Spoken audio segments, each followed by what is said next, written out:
Students, তোমরা অনেকে comment করছো স্যার মাধ্যমিকের এবারে 2021-এর জন্য একটা লাইফ সায়েন্সের সাজেশন দিন। আমি আজকে তোমাদের জন্য লাইফ সায়েন্সের একটা সাজেশন দিচ্ছি। টোটাল মার্কস 90 এবং এর উত্তরও থাকবে এবং এটা পিডিএফ আকার দেওয়া থাকবে। তোমরা ডেসক্রিপশন বক্স থেকে লিঙ্ক নিয়ে এটা ডাউনলোড করে নেবে এবং ডাউনলোড করে নিয়ে পরে একটু শুনে নেবে। হ্যাঁ, এটাতে আশা করি তোমাদের 60 থেকে 70% কমন পাবে। আর এটা সেট অন।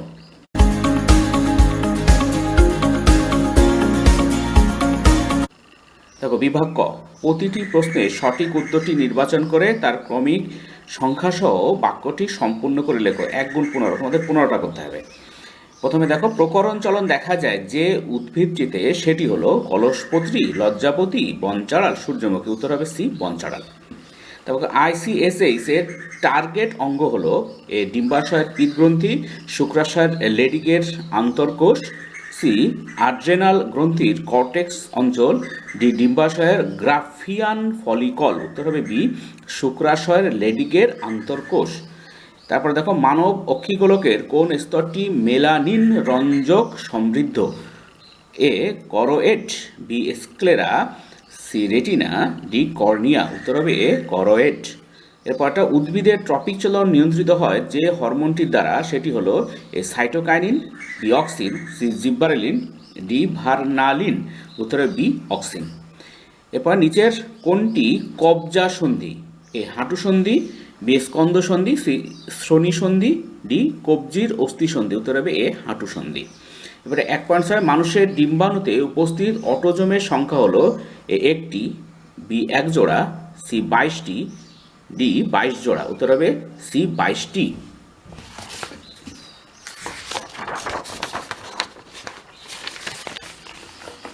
এরপরটা দেখো, যৌন জনন সম্পর্কিত নিচের কোন বক্তব্যটি সঠিক? এ যৌন জননের জন্য কেবলমাত্র একটি জনিত্র জীব প্রয়োজন, বি যৌন জননের ফলে উৎপন্ন অপত্য জীব জিনগতভাবে হুবহু জনিত্র জীবের মতো হয়, সি যৌন জনন কেবলমাত্র মাইটোসিস নির্ভর, ডি যৌন জননের একক হলো হ্যাপ্লয়েড গ্যামেট। উত্তর হবে ডি যৌন জননের একক হলো হ্যাপ্লয়েড গ্যামেট। এরপর দেখো, মাইটোসিস বিভাজনের যে দশায় স্টেম বডি গঠিত হয়, সেটি হলো A prophase, B metaphase, C anaphase, D telophase. উত্তর হবে সি অ্যানাফেজ। এবার দেখো, নিচের কোন জোটটি সঠিক? এ বহু বিভাজন প্লাসমোডিয়াম, বি খণ্ডীভবন ইস্ট, সি রেণু উৎপাদন অ্যামিবা, ডি পুনরুৎপাদন কচুরিপানা। উত্তর হবে বহু বিভাজন প্লাসমোডিয়াম।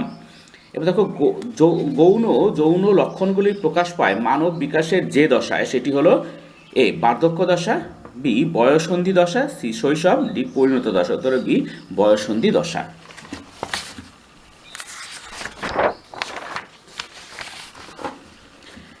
এরপর দেখো, বংশগতভাবে একটি প্রকট বৈশিষ্ট্যটি হলো এ মানুষের রোলিং জিম, বি গিনিপিকের সাদা লোম, সি সন্ধ্যা মালতীর লাল ফুল, ডি মটরের কুঞ্চিত বীজ। উত্তর হবে মানুষের রোলিং জিম। এবার দেখো, দুটি সংকট লম্বা মটর গাছের মধ্যে কৃত্রিম ইতর পরাগযোগ ঘটালে F1 জনুতে শতকরা কত ভাগ মটর গাছ খর্বাকার হবে? এ 22%, বি 50%, সি 75%, ডি 100%। উত্তর হবে এ 25%। দেখো, বড় হাতের এ, ছোট হাতের এ, বড় হাতের বি, ছোট হাতের বি জিনোটাইপযুক্ত জীবের কত ধরনের গ্যামেট উৎপন্ন হবে? এ 1 ধরনের, বি 2 ধরনের, সি 3 ধরনের, ডি 4 ধরনের। উত্তর হবে ডি 4 ধরনের। দেখো, হিমোফিলিয়া এ রক্ত তঞ্চনের যে ফ্যাক্টরটির অভাবে ঘটে, সেটি হলো ফ্যাক্টর 1, ফ্যাক্টর 9, ফ্যাক্টর 8, ফ্যাক্টর 3। উত্তর হবে সি ফ্যাক্টর 8। এবার দেখো, আলফা থ্যালাসেমিয়ার ত্রুটিপূর্ণ জিন অবস্থান করে মানুষের যে ক্রোমোজোমে, তা হলো এ 16 নং ক্রোমোজোম, বি 11 নং ক্রোমোজোম, সি 21 নং ক্রোমোজোম, ডি এক্স ক্রোমোজোম। উত্তর হবে এ 16 নং ক্রোমোজোম। এরপর তোমাদের বিভাগ খ। বিভাগ খতে দেখো, নির্দেশ অনুসারে নিচের 26টি প্রশ্ন থেকে 21টি প্রশ্নের উত্তর করতে হবে। 26টি দেওয়া থাকবে, 21টি করতে হবে। 1 গুণ 21, তোমাদের 21 মার্ক থাকবে। নিচের বাক্যগুলিতে উপযুক্ত শব্দ বসিয়ে শূন্যস্থানগুলি পূরণ করো, যে কোনো 5টি। প্রথমে এইভাবে 1 গুণ 5, 5টি। পায়রার চোখে ড্যাশ থাকায় তার দৃষ্টিশক্তি প্রখর। এ উত্তর হবে পেকটিন। পায়রার চোখে পেকটিন থাকায় তার দৃষ্টিশক্তি প্রখর। এরপর দেখো, প্রেস বায়োপিয়া ত্রুটি সংশোধনের জন্য ড্যাশ লেন্সযুক্ত চশমা ব্যবহার করা হয়। উত্তর, এই বায়োপিয়া ত্রুটি সংশোধনের জন্য উত্তল লেন্সযুক্ত চশমা ব্যবহার করা হয়। এরপরে প্রাণীকোষের সাইটোকাইনেসিস ড্যাশ পদ্ধতিতে ঘটে, উত্তর ক্লিভেজ। প্রাণীকোষের সাইটোকাইনেসিস ক্লিভেজ পদ্ধতিতে ঘটে। এবার দেখো নিউক্লিওসাইড ও ফসফরিক অ্যাসিড একত্রে নিউক্লিওটাইড গঠন করে। এ দেখো আর বড় হাতের আর ছোট হাতের আর, ওয়াই বড় হাতের ছোট হাতের ওয়াই, বুঝতেই পারছো এগুলো তোমরা। জিনোটাইপযুক্ত উদ্ভিদ থেকে ড্যাশ ধরনের গ্যামেট উৎপন্ন হবে, তো 4 ধরনের। এখানে দেখো বড় হাতের বি ছোট হাতের বি, এরকম জিনোটাইপকে বলা হয় সংকর, মানে লম্বা আর বেটে, ঠিক আছে। এবার দেখো নিচের বাক্যগুলি সত্য অথবা মিথ্যা নিরূপণ করো, যে কোনো 5টি, 1 গুণ 5। জিব্বেরেলিন হরমোন উদ্ভিদের বংশগত খর্বতা রোধ করে, সত্য। পাখির ডানার পেশি হলো রেকটিসেস, মিথ্যা।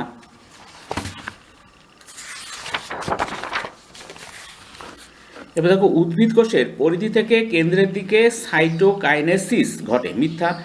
কলাকর্ষণের মাধ্যমে অঙ্গজ পদ্ধতিতে অপত্য উদ্ভিদ উৎপাদনের পদ্ধতিকে মাইক্রো প্রোপাগেশন বলে, সত্য। এরপর দেখো কোনো উদ্ভিদের পাতার ক্রোমোজোম সংখ্যা 8 হলে তার পরাগরেণুতে 16টি ক্রোমোজোম থাকে, মিথ্যা। এবার দেখো ব্লিডার্স ডিজিজ বলা হয় থ্যালাসেমিয়াকে, মিথ্যা। দেখো এরপরে এ স্তম্ভে দেওয়া শব্দের সাথে বি স্তম্ভে দেওয়া সর্বাপেক্ষা উপযুক্ত শব্দটি সমতা বিধান করে উভয় স্তম্ভের ক্রমিক নং উল্লেখ সহ সঠিক জোটটি পুনরায় লেখো, যে কোনো 5টি। 1 গুণ 5, 5 নাম্বার দেওয়া থাকবে। দেখো এই স্তম্ভে দেওয়া আছে সূর্য শিশির, এখানে দেওয়া আছে অ্যান্ড্রোজেন, টেস্টোস্টেরন অসম্পূর্ণ প্রকটতা, উদ্ভিদ সাইটোকাইনেসিস, অর্নিথোফিলি, শিমুল কেমোন্যাস্টি, স্ন্যাপড্রাগন বন্ধ্যত্বতা, এক্স ক্রোমোজোম সংযুক্ত প্রচ্ছন্ন জিন গঠিত রোগ, ফ্রাকমোপ্লাস্ট, আর এখানে দেওয়া আছে দেখো মালাকোফিলি। এরপর দেখো এটার উত্তরটা কি হবে। দেখো 2.13-তে আছে সূর্য শিশির, এটা ডি অপশানটা হবে কেমোন্যাস্টি। তারপর টেস্টোস্টেরন, এটা হবে এ অ্যান্ড্রোজেন। উদ্ভিদের সাইটোকাইনেসিস, এটা হবে ফ্লাগমোপ্লাস্ট। শিমুল অর্নিথোফিলি, আর স্ন্যাপড্রাগন অসম্পূর্ণ প্রকটতা। এস ক্রোমোজোম সংযোজিত প্রচ্ছন্ন জিন গঠিত রোগ, এটা হচ্ছে বর্ণান্ধতা। এবার দেখো একটি শব্দে বা একটি বাক্যে উত্তর দাও, যে কোনো 6টি, 1 গুণ 6, 6টি করতে হবে।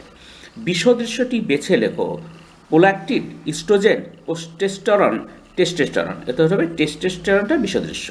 মানুষের গ্রীবাদেশে অবস্থিত অনাল গ্রন্থিটির নাম লেখো, উত্তর হবে থাইরয়েড গ্রন্থি। মানুষের 7ম করোটি স্নায়ুর নাম কি, ফেসিয়াল স্নায়ু। নিচে সম্পর্কযুক্ত একটি শব্দজোড় দেওয়া আছে, প্রথম জোড়টির সম্পর্ক বুঝে দ্বিতীয় জোড়টির শূন্যস্থানে উপযুক্ত শব্দ বসাও। সমবিভাজন মাইটোসিস, আর এখানে ড্যাশ দিয়ে মিওসিস আছে, উত্তর হবে এখানে হ্রাস বিভাজন। সমবিভাজন মাইটোসিস, হ্রাস বিভাজন মিওসিস। জননকোষের ক্রোমোজোমের একক সেটকে কি বলে, হ্যাপ্লয়েড বলে। জননকোষের ক্রোমোজোমের একক সেটকে হ্যাপ্লয়েড বলে।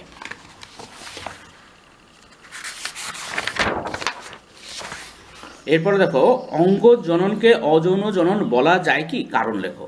দেখো অঙ্গজ জনন অযৌন জনন, কারণ অযৌন জননের ক্ষেত্রে গ্যামেট উৎপাদন ও নিষেক ঘটে না। দেহকোষ বিভাজিত হয়ে বা রেণু উৎপাদনের মাধ্যমে জনিত্রী জীবের অনুরূপ অপত্য সৃষ্টি হয়। অঙ্গজ জননে ও গ্যামেট উৎপন্ন হয় না ও নিষেক সম্পন্ন হয় না। জনিত্রী উদ্ভিদ থেকে সরাসরি অপত্য সৃষ্টি হয়, তাই অঙ্গজ জনন এক প্রকার অযৌন জনন। এবার দেখো শঙ্কর লম্বা মটর গাছের জিনোটাইপ কি, তো বড় হাতেরটি আর ছোট হাতেরটি, মানে শঙ্কর হবে লম্বা আর বেটে শঙ্কর আর কি। দেখো মেন্ডেলের দ্বিসংকর জননের পরীক্ষায় F2 জনিতে প্রাপ্ত ফিনোটাইপিক অনুপাত লেখে, 9:3:3:1। এবার দেখো বিভাগ গ, নিচে 17টি প্রশ্ন থেকে যে কোনো 12টি প্রশ্নের উত্তর 2-3টি বাক্যে লেখো। 2 গুণ 12, এখানে 24 নম্বর থাকবে। হরমোনের 2টি বৈশিষ্ট্য লেখো, উত্তর হরমোনের 2টি বৈশিষ্ট্য, এ হরমোনের ক্রিয়া মন্থর ও দীর্ঘস্থায়ী, বি হরমোন ক্রিয়ার পর ধ্বংস হয়।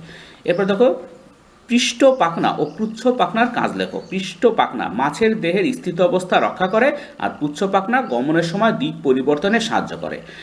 টেস্টোস্টেরনের উৎস ও কাজ লেখো। টেস্টোস্টেরনের উৎস শুক্রাশয়ের লেডিকের আন্তর্কোষ, কাজ বয়ঃসন্ধিকালে জননাঙ্গের বৃদ্ধি ও পরিপূর্ণতা নিয়ন্ত্রণে সাহায্য করে, শুক্রাণু উৎপাদনে এবং পুরুষদের গৌণ যৌন বৈশিষ্ট্যের বহিঃপ্রকাশে সাহায্য করে।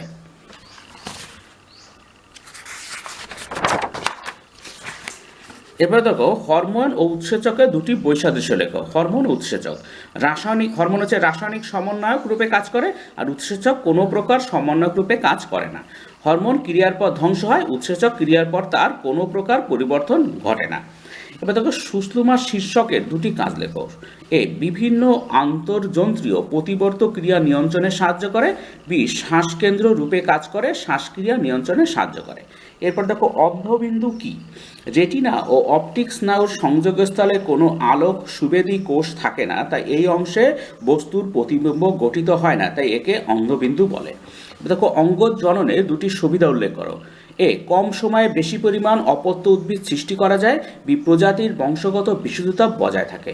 এবার দেখো অন্তর্বাহী ও বহির্বাহী স্নায়ুর সংজ্ঞা ও উদাহরণ দাও। অন্তর্বাহী স্নায়ু যে সমস্ত স্নায়ুর মাধ্যমে উদ্দীপনা গ্রাহক থেকে স্নায়ুকেন্দ্রে প্রেরিত হয় তাদের অন্তর্বাহী স্নায়ু বলে, যেমন অপটিক স্নায়ু।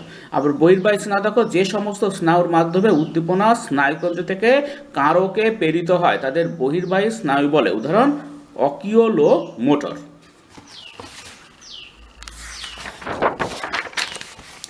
এবার দেখো পুরুষের হেটেরোগ্যামেটিক পুরুষদের হেটেরোগ্যামেটিক বলা হয় কেন? পুরুষদের স্বাভাবিক ক্রোমোজোমাল ক্যারিওটাইপ হলো 44+ বড় হাতের এক্স বড় হাতের ওয়াই। পুরুষরা দুই প্রকার গ্যামেট উৎপন্ন করে, এগুলো হলো 22+X এবং 22+Y। দুই প্রকার গ্যামেট উৎপন্ন করার জন্য এদের হেটেরোগ্যামেটিক বলা হয়।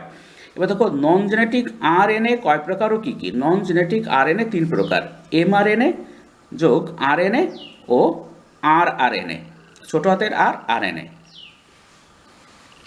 এরপর দেখো মাইটোসিসকে সমবিভাজন বলা হয় কেন? মাইটোসিস পদ্ধতিতে উৎপন্ন অপত্য কোষের ক্রোমোজোম সংখ্যা মাতৃকোষের সমান হয়। এছাড়াও অপত্য কোষগুলি মাতৃকোষের সম আকৃতি, সমপ্রকৃতি ও বৈশিষ্ট্য সম্পন্ন হওয়ায় মাইটোসিসকে সমবিভাজন বলে। এবার দেখো অ্যামাইটোসিসকে প্রত্যক্ষ কোষ বিভাজন বলা হয় কেন?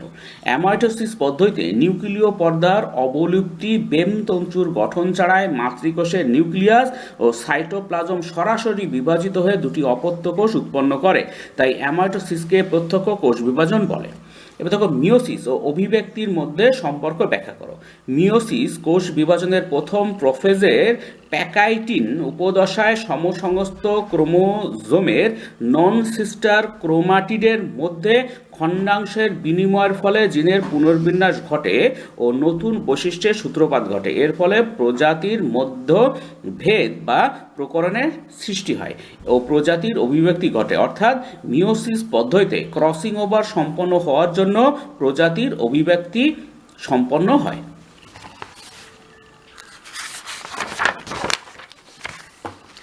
এবার দেখো মিওসিসের দুটি গুরুত্ব লেখো। মিওসিসের পদ্ধতির জন্য প্রজাতির ক্রোমোজোম সংখ্যা ধ্রুবক থাকে। বি মিওসিস পদ্ধতিতে ক্রসিং ওভার সম্পন্ন হয় জিনের পুনর্বিন্যাস, নতুন বৈশিষ্ট্যের সূত্রপাত ও প্রজাতির অভিব্যক্তি সম্পন্ন হয়। এরপর দেখো প্রকট ও প্রচ্ছন্ন বৈশিষ্ট্য বলতে কি বোঝায়?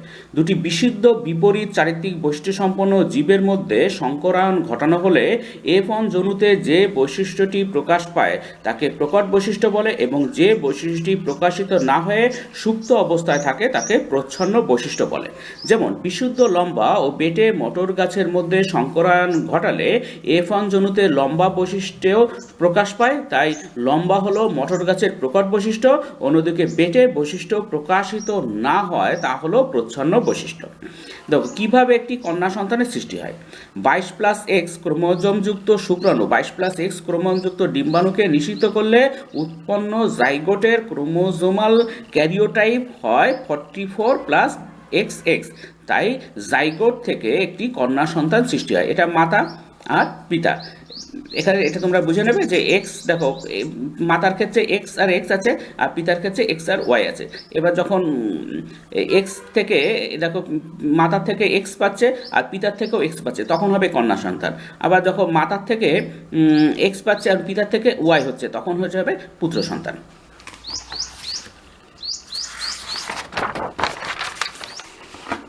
এবার দেখো থ্যালাসেমিয়া রোগের দুটি লক্ষণ উল্লেখ করো। এই রোগের প্রধান লক্ষণ হলো হিমোগ্লোবিন উৎপাদনের ত্রুটি এবং রক্তাল্পতা, বিশেষ করে হিমোলাইটিক অ্যানিমিয়া রোগ হয়। 2, অস্থি দুর্বল ও বিকৃত হয়, যকৃত প্লীহার বৃদ্ধি, কালচে মূত্র। এবার দেখো বিভাগ গ, নিচের 6টি প্রশ্ন বা তার বিকল্প প্রশ্নের উত্তর লেখো। 5 গুণ 6 তোমাদের 30 নাম্বার থাকে এটা। তোমাদের প্রথমে দেখো থাকবে এরকম, একটি সরল প্রতিপত্র পথের চিত্র অঙ্কন করে নিচের অংশগুলি চিহ্নিত করো।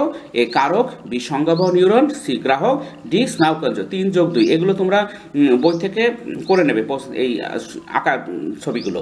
প্রাণীকোষের মেটাফেজ দশা চিত্র অঙ্কন করে নিম্নলিখিত অংশগুলি চিহ্নিত করো। ক্রোমোজোমাল তন্তু, B centromere, C centriole, D অবিচ্ছিন্ন তন্তু। 3 যোগ 2। অথবা দেখো একটি আদর্শ নিউরনের চিত্র অঙ্কন করো এবং নিম্নলিখিত অংশগুলি চিহ্নিত করো। এ নিজল দানা, বি অ্যাকসন হিলক, সি মায়োলিন আবরণী, ডি সাইন্যাপটিক নব। 3 যোগ 2 এগুলো তোমরা করে নেবে, কারণ এটা যদি দিতে থাকে তা আরও বড় হবে, এমনি বড় ভিডিও হয়ে যাচ্ছে, আরও বড় হয়ে যাবে। দেখো কৃষিকার্যে বা উদ্যানবিদ্যায় উদ্ভিদ হরমোনগুলিকে কিভাবে ব্যবহার করা যেতে পারে বলে তোমার মনে হয়? ট্রপিক ও ন্যাস্টিক চলনের দুটি পার্থক্য লেখো। 3 যোগ 2। দেখো কৃষিকার্যে বা উদ্যানবিদ্যায় উদ্ভিদ হরমোনগুলিকে নিম্নরূপে ব্যবহার করা যেতে পারে। এ শাখা কলমের মাধ্যমে নতুন উদ্ভিদ সৃষ্টি, IBA NAA। বি অপরিণত ফলে মোচন রোধ, 2 বা 4-D বা কৃত্রিম জিব্বারেলিন। সি আগাছা দমন, 2,4-D। ডি বীজবিহীন ফল উৎপাদন, IBA কৃত্রিম জিব্বারেলিন।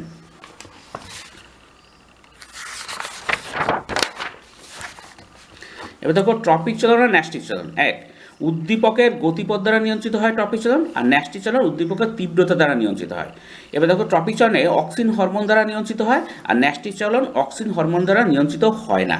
ট্রপিক চলনে অঙ্গের বৃদ্ধি ঘটে, ন্যাস্টিক চলনে অঙ্গের বৃদ্ধি ঘটে না। তারপরে অথবা দেওয়া থাকবে, দেখো রক্তে শর্করা নিয়ন্ত্রণে ইনসুলিন ও গ্লুকাগন হরমোনের ভূমিকা লেখো। ডায়াবেটিস মেলিটাস রোগের দুটি লক্ষণ লেখো। দেখো ইনসুলিন ও গ্লুকাগন হরমোনের পারস্পরিক বিপরীতমূলক ক্রিয়ার ফলে রক্তে শর্করার মাত্রা নিয়ন্ত্রিত হয়। ইনসুলিনের ভূমিকা, দেখো কলাকোষে গ্লুকোজের বিশ্লেষণ ও কোষে গ্লুকোজের জারণ বৃদ্ধি করে। যকৃৎ ও পেশিতে গ্লুকোজকে গ্লাইকোজেনে পরিণত করে, অর্থাৎ গ্লাইকোজেনেসিস প্রক্রিয়া ত্বরান্বিত করে। সি রক্তে শর্করার মাত্রা স্বাভাবিকের তুলনায় বৃদ্ধি পেলে ইনসুলিন রক্তে শর্করার মাত্রা হ্রাস করে ও রক্তে শর্করার মাত্রা বজায় রাখতে সাহায্য করে। ডি নিওগ্লুকোজেনেসিস প্রক্রিয়ায় গ্লুকোজ সংশ্লেষে বাধা দেয়। এবার দেখো গ্লুকাগনের ভূমিকা। গ্লাইকোজেনোলাইসিস প্রক্রিয়া ত্বরান্বিত করে, ফলে গ্লাইকোজেন থেকে গ্লুকোজ মুক্ত হয় ও রক্তে শর্করার মাত্রা বৃদ্ধি পায়। বি কলাকোষে গ্লুকোজের জারণ হ্রাস করে। সি নিউগ্লুকোজেনেসিস প্রক্রিয়া ত্বরান্বিতকরণের মাধ্যমে রক্তে গ্লুকোজের মাত্রা বৃদ্ধি করে। এইভাবে ইনসুলিন ও গ্লুকাগনের বিপরীতমূলক ক্রিয়ার ফলে রক্তে শর্করার মাত্রা নিয়ন্ত্রিত হয়।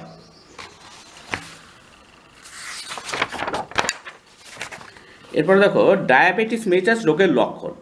মূত্রের মাধ্যমে গ্লুকোজ নির্গমন ঘটে ও মূত্রে শর্করার উপস্থিতি লক্ষ্য করা যায়। বি প্রবল তৃষ্ণা অনুভূত হয়। সি দেহের ওজন হ্রাস পায়। ডি অনিদ্রা ও অতিরিক্ত খিদে অনুভূত হয়। এরপর দেখো মায়োটম পেশিকে কাজে লাগিয়ে মাছ কিভাবে গমন সম্পন্ন করে? মানুষের দ্বিপদ গমনে সাহায্যকারী পেশিগুলির নাম লেখো। 3 যোগ 2। দেখো মাছের কানকোর নিচ থেকে পুচ্ছ পাখনা পর্যন্ত বিস্তৃত মেরুদণ্ডের দুপাশে মায়োটম পেশিগুলি অবস্থান করে। এই পেশিগুলির পর্যায়ক্রমিক সংকোচন ও প্রসারণের ফলে সৃষ্ট তরঙ্গায়িত আন্দোলন মাছের দেহের অগ্রপ্রান্ত থেকে পশ্চাৎ প্রান্ত পর্যন্ত প্রবাহিত হওয়ার ফলে মাছের গমন সম্পন্ন হয়। পেশি যেদিকে সংকুচিত হয় মেরুদণ্ড সেই দিকে বেঁকে যায়, কিন্তু এই সময় বিপরীত দিকে পেশিগুলি প্রসারিত অবস্থায় থাকে। এই প্রক্রিয়া পর্যায়ক্রমে ডান দিকে ও বাঁ দিকে ঘটে ও মেরুদণ্ডটিও পর্যায়ক্রমে দুপাশে আন্দোলিত হয়, ফলে মাছ সামনের দিকে অগ্রসর হতে থাকে। দেখো মানুষের দ্বিপদ গমনে সাহায্যকারী পেশিগুলি হলো A gastrocnemius, B extensor digitorum, C biceps femoris.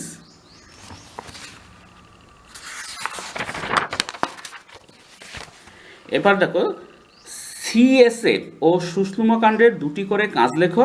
সাইন্যাপসকে শারীরবৃত্তীয় ভাল বলা হয় কেন? 3 যোগ দিয়ে দেখো। সিএসএফ মস্তিষ্কের নিলয়গুলিতে সুষুম্নাকাণ্ডের কেন্দ্রীয় গহ্বরে যে সমসত্ব তরল থাকে যা কেন্দ্রীয় স্নায়ুতন্ত্রের কোষগুলিকে অক্সিজেন ও পুষ্টি সরবরাহ করে তাকে সিএসএফ বা সেরিব্রো স্পাইনাল ফ্লুইড বলে। এবার দেখো সুষুম্নাকাণ্ডের কাজ। সুষুম্নাকাণ্ডের ধূসর বস্তু প্রতিবচ্চ ক্রিয়ার কেন্দ্ররূপে কাজ করে। বি বাহ্যিক উদ্দীপনাগুলিকে মস্তিষ্কে প্রেরণ করে ও আন্তর্যন্ত্রীয় অঙ্গ ও তন্ত্রের মধ্যে সমন্বয় নিয়ন্ত্রণ করে। এবার দেখো সাইন্যাপসের মাধ্যমে স্নায়ু উদ্দীপনা একটি নির্দিষ্ট অভিমুখে প্রবাহিত হয়, সাইন্যাপসকে শারীরবৃত্তীয় ভাল্ব বলে। এরপর প্রশ্ন দেখো, সপুষ্পক উদ্ভিদে কিভাবে নিষেক প্রক্রিয়া সম্পন্ন হয়? যৌন ও অযৌন জননের দুটি পার্থক্য লেখো। দেখো সপুষ্পক উদ্ভিদের নিষেক প্রক্রিয়া। পরাগযোগের ফলে পরাগ রেণুগুলি গর্ভমুণ্ডে স্থানান্তরিত হওয়ার পর পরাগরেণু গর্ভমুণ্ড থেকে রস শোষণ করে স্ফীত হয়। এরপর পরাগরেণু থেকে পরাগনালী উৎপন্ন হয়। এই পরাগনালীর ভিতরে পরাগরেণু বিভাজিত হয়ে দুটি হ্যাপ্লয়েড এন আর পুংগ্যামেট উৎপন্ন করে। এই পুংগ্যামেট দুটি পরাগনালী অগ্রভাগে অবস্থান করে। এরপর পরাগনালী ডিম্বক ত্বক বা ডিম্বক রন্ধ্র বা ডিম্বক মূল ভেদ করে ডিম্বকে প্রবেশ করে।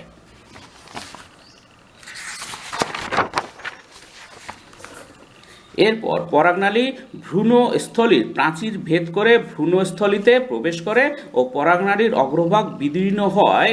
পুংগ্যামেট দুটি ভ্রূণস্থলীতে যুক্ত হয়। একটি পুংগ্যামেট ডিম্বাণুকে নিষিক্ত করে ও ডিপ্লয়েড জাইগোট গঠন করে। উৎপন্ন জাইগোট এরপর বিভাজিত হয়ে বহুকোষী ভ্রূণ গঠন করে। সস্যল উদ্ভিদের ক্ষেত্রে অপর পুংগ্যামেটটি নির্ণীত নিউক্লিয়াসকে নিষিক্ত করে ও ট্রিপ্লয়েড 3N শস্য গঠন করে। এইভাবে সপুষ্পক উদ্ভিদে নিষেক প্রক্রিয়া সম্পন্ন হয়। দেখো পুংগ্যামেট এন, ডিম্বাণু এন, জাইগোট 2N। এবার দেখো পুংগ্যামেট এন, নির্ণীত নিউক্লিয়াস এন, শস্য 3N। এবার দেখো অযৌন জনন আর যৌন জননের পার্থক্য। অযৌন জনন একটি জনিত্র জীবের প্রয়োজন হয়, আর যৌন জননে দুটি বিপরীত লিঙ্গের জনিত্র জীবের প্রয়োজন হয়। অযৌন জননের ক্ষেত্রে রেণু উৎপাদন বা দেহ কোষের বিভাজন দ্বারা সম্পন্ন হয়, আর যৌন জনন গ্যামেট উৎপাদন ও গ্যামেট দ্বয়ের মিলনের মাধ্যমে সম্পন্ন হয়। অযৌন জননের ক্ষেত্রে দেখো উৎপন্ন অপত্য জীবের মধ্যে কোনো প্রকরণ সৃষ্টি হয় না, তাই অভিব্যক্তি সহায়ক নয়। আর যৌন জননের ক্ষেত্রে উৎপন্ন অপত্য জীবের মধ্যে কোনো প্রকরণ সৃষ্টি হয়, তাই অভিব্যক্তি সহায়ক।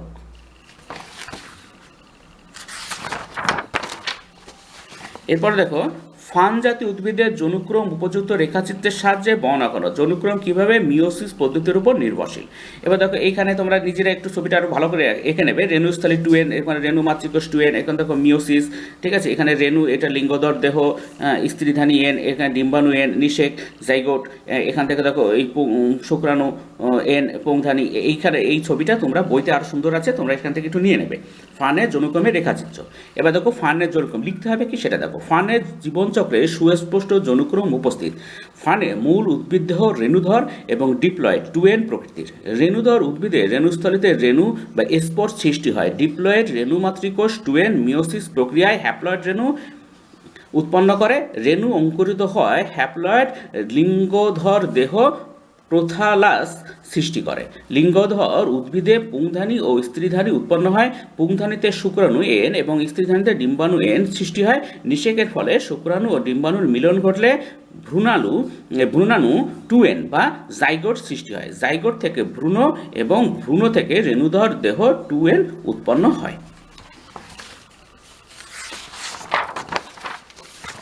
এবার দেখো জনুক্রম মিওসিস পদ্ধতির উপর নির্ভরশীল, কারণ মিওসিস পদ্ধতির মাধ্যমে ডিপ্লয়েড 2N দশা থেকে হ্যাপ্লয়েড N দশার সৃষ্টি হয়। ডিপ্লয়েড রেণুধর উদ্ভিদের রেণুস্থলেতে উপস্থিত রেণু মাতৃকোষ 2Nগুলি মিওসিস পদ্ধতিতে বিভাজিত হয়ে হ্যাপ্লয়েড রেণু সৃষ্টি করে, যা লিঙ্গধর উদ্ভিদের সৃষ্টি করে। এখানে ডিপ্লয়েড রেণুধর 2N, এখানে মিওসিস হচ্ছে দেখো লিঙ্গধর হ্যাপ্লয়েড 2N।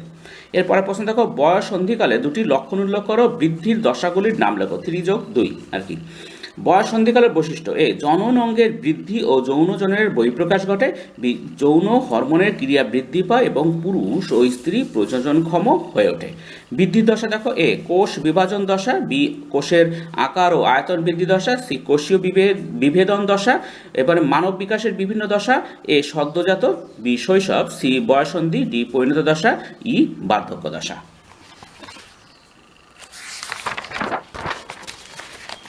অথবা দেখো এরকমও থাকতে পারে, পরাগযোগ ও ইতর পরাগযোগের তিনটি পার্থক্য লেখো।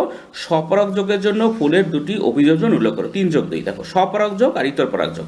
স্বপরাগযোগে বাহকের প্রয়োজন হয় না, আর ইতর পরাগযোগে বাহকের প্রয়োজন হয়। স্বপরাগযোগে কি হয়? বংশগত বৈশিষ্ট্যের বিশুদ্ধতা বজায় থাকে, আর ইতর পরাগযোগে নতুন বৈশিষ্ট্যের সূত্রপাত ঘটায়, বংশগত বৈশিষ্ট্যের বিশুদ্ধতা বজায় থাকে না। এবার দেখো স্বপরাগযোগের ফলে উৎপন্ন অপত্যগুলি দুর্বল প্রকৃতির হয় ও এদের অভিযোজন ক্ষমতা হ্রাস পায়, আর ইতর পরাগযোগের ফলে উৎপন্ন অপত্য উদ্ভিদগুলি সরল প্রকৃতির হয় ও এদের অভিযোজন ক্ষমতা বৃদ্ধি পায়। এবার দেখো স্বপরাগযোগের জন্য ফলের দুটি অভিযোজন। এ হচ্ছে সম পরিণতি, ফুলের পুংস্তবক ও স্ত্রীস্তবক একই সময়ে পরিণত অবস্থা প্রাপ্ত হবে। বি, উভয়লিঙ্গতা, স্বপরাগযোগের জন্য ফুলগুলিকে উভয়লিঙ্গ প্রকৃতির হতে হবে। এরপর দেখো মেন্ডেলের সাফল্য লাভের দুটি কারণ উল্লেখ করো। একটি, বিশুদ্ধ ও বেটে মটর গাছের মধ্যে সংকরণ ঘটানো হলে F2 জনিতে ফিনোটাইপ ও জিনোটাইপ অনুপাত কি হবে তা চেকার বোর্ডের সাহায্যে দেখাও। 2যোগ 3।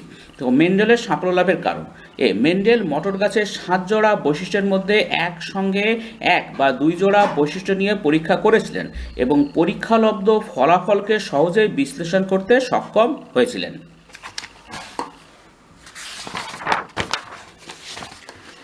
এবারে বি দেখো, মেন্ডেল প্রতিটি পরীক্ষার ফলাফলকে কমপক্ষে 3টি জনু পর্যন্ত পর্যবেক্ষণ করেছিলেন এবং তার ভিত্তিতে প্রাপ্ত ফলাফলকে বিশ্লেষণ করে তার মেন্ডেলবাদ প্রবর্তন করেন। এবার দেখো বিশুদ্ধ লম্বা মটর গাছের জিনোটাইপ বড় হাতের টিটি, আর বেটে মোটর গাছের জিনোটাইপ ছোট হাতের টিটি। এবার দেখো বিশুদ্ধ লম্বা বড় হাতের টিটি, আর বেটে বড় হাতের টি আর ছোট হাতের টি, এটা হচ্ছে পিজনু। এরপর দেখো এখান থেকে নিচ্ছে টি, একটা বড় হাতের টি, আর এখান থেকে ছোট হাতের টি নিয়ে হচ্ছে কি বড় হাতের টি আর ছোট হাতের টি, এটা সংকর লম্বা। F1 এর ক্ষেত্রে কি হচ্ছে? টি, বড় হাতের টি আর ছোট হাতের টি, দেখো এখানে বড় হাতের আর ছোট হাতের, আর এখানে বড় হাতের টি আর ছোট হাতের টি F1, এখানে টি আর এখানে বড় হাতের টি, এটা ছোট হাতের টি, গ্যামেট। এবার দেখো এখানে চেকার বোর্ডে তোমাদের কিভাবে হচ্ছে দেখো, এই ছবিটা তোমরা নিজেরা করে নেবে। এটা বড় হাতের টি, এখানে কাটাকাটি হচ্ছে, এটা ছোট হাতের টি, এখানে টি, এখানে ডবল টি, আর এখানে টি আর ছোট হাতের টি, আর এখানে টি। দেখো এখানে বড় হাতের টি আর ছোট হাতের টি, এখানে দুটোই ছোট হাতের টি, মানে বেটে আর কি। ফিনোটাইপ অনুপাত হচ্ছে 3:1, এখানে লম্বা আর বেটে। আর জিনোটাইপ অনুপাত হচ্ছে 1:2:1। টি, এখানে বড় হাতের টি আর ছোট হাতের টি, আর এখানে দেখো দুটোই ছোট হাতের টি।